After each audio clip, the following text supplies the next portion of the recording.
Bonjour, aujourd'hui nous allons voir les verbes qui utilisent être au passé composé. La majorité des verbes utilisent avoir au passé composé. Mais attention, il y a deux types de verbes qui utilisent être au passé composé. Ce sont les verbes qu'on appelle house verbs ou Dr. and Mrs. Vandertramp et les verbes pronominaux, c'est-à-dire les verbes réfléchis et réciproques. Alors, pour conjuguer un verbe au passé composé avec être, prenons un exemple. On va prendre le verbe maison, aller. Écoutez et répétez. Je suis allé, tu es allé, il est allé, elle est allée, nous sommes allés, vous êtes allés, ils sont allés. Et elles sont allées au féminin pluriel. Par exemple, Marie est allée au supermarché. Regardons le verbe réfléchi, se laver. Écoutez et répétez. Je me suis lavé, tu t'es lavé, il s'est lavé, elle s'est lavée. Nous nous sommes lavés, vous vous êtes lavés, ils se sont lavés et elles se sont lavées au féminin pluriel.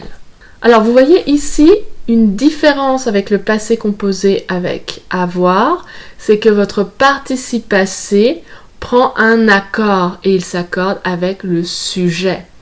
Donc vous voyez par exemple, elle est allée, ici aller et puisque elle est féminin singulier. Et elles sont allées et es.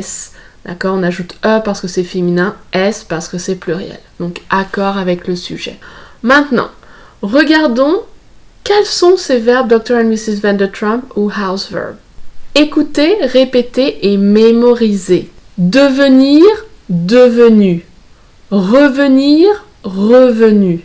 Monter, monter. Rester, rester.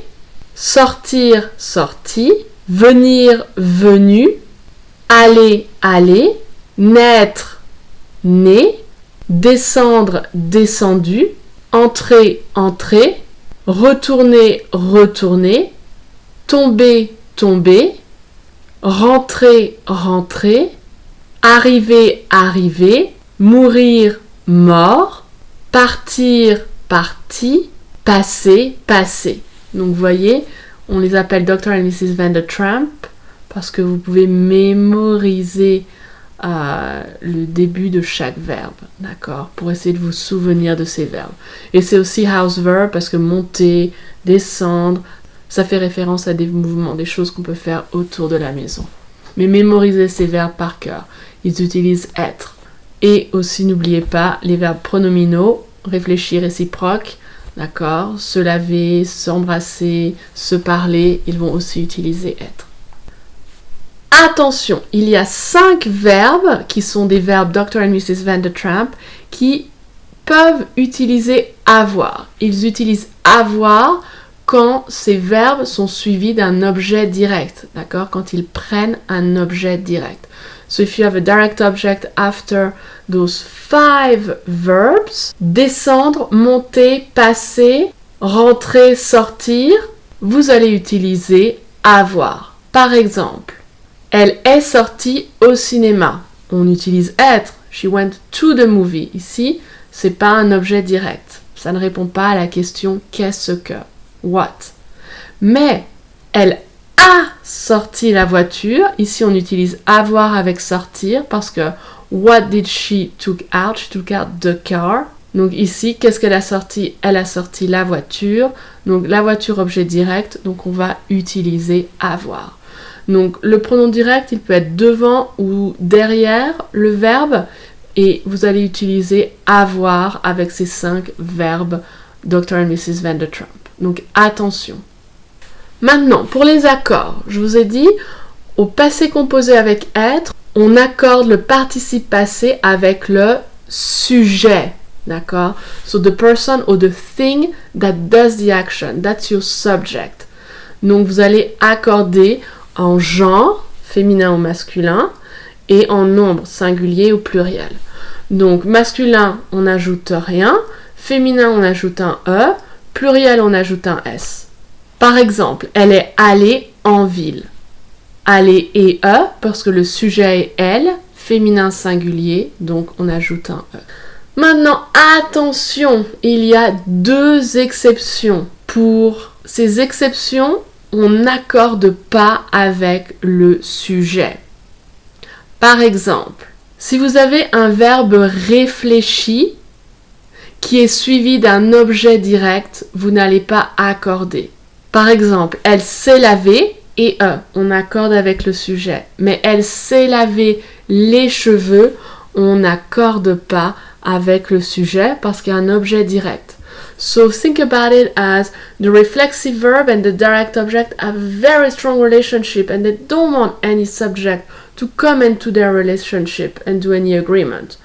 So they are together and the subject cannot do an agreement with the reflexive verb. D'accord? That's just their agreement. Donc attention ici, on n'accorde pas. Donc ne mettez pas de E ou ne mettez pas de S. D'accord? Puisque vous avez un objet direct. Deuxième exception, si vous avez un verbe réciproque, c'est-à-dire une action que 2 personnes font l'une sur l'autre, vous n'allez aussi pas avoir d'accord. Donc mémorisez ces verbes, ces 7 verbes. Se demander, se dire, s'écrire, se parler, se rendre compte, se sourire et se téléphoner. D'accord? Donc mémorisez bien ces verbes ci-dessous. D'accord? Ces verbes ne vont pas prendre d'accord. Par exemple, elles se sont écrites pendant 2 ans. Ici, écrire, on n'accorde pas au féminin pluriel. D'accord? Très bien, faisons ensemble un petit exercice. Vous pouvez faire une pause si vous avez besoin de plus de temps. Vous avez des phrases avec des verbes qui utilisent être au passé composé. À vous de conjuguer ces verbes. Et attention à vos accords. Souvenez-vous, on accorde avec le sujet, sauf 2 exceptions. Les verbes réfléchis qui utilisent un objet direct et les verbes réciproques. D'accord? Ces 7 verbes que je vous ai appris ne vont pas s'accorder. Alors, corrigeons tous ensemble. Hier matin, Mathilde s'est levée très tôt. Ici, s'est levée, c'est un verbe réfléchi, il n'y a pas d'objet direct, donc on fait l'accord avec le sujet. Donc Mathilde est le sujet, Mathilde féminin singulier, donc lever, E. Elle s'est lavé les cheveux, attention ici, s'est lavé, c'est un verbe réfléchi, il est suivi d'un objet direct, donc on ne fait pas l'accord, d'accord? Donc ici, elle s'est lavée et. Mais elle ne s'est pas maquillée. Ici, se maquiller, verbe réfléchi, il n'y a pas d'objet direct, donc on accorde avec le sujet. Donc maquiller et E, d'accord? On ajoute un E pour le féminin singulier, puisque votre sujet est féminin singulier. Elle est allée dans la cuisine pour prendre le petit déjeuner. Ici, accord avec le sujet, aller, on ajoute un E. Puis, Marc est entré dans la maison. Ici, Marc masculin singulier, donc on n'ajoute rien, puisqu'au masculin, on n'a pas besoin d'ajouter un accord. Mathilde et Marc sont sortis dehors. Ici, Mathilde et Marc, une fille, un garçon. Souvenez-vous, les garçons, le masculin l'emporte sur le féminin. Masculine is stronger than feminine. Donc, vous n'allez pas ajouter un féminin. Mais par contre, Mathilde et Marc, ce sont 2 personnes, donc pluriel.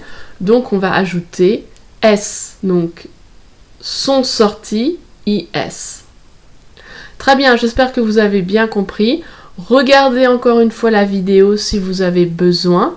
Et à la prochaine fois, à bientôt!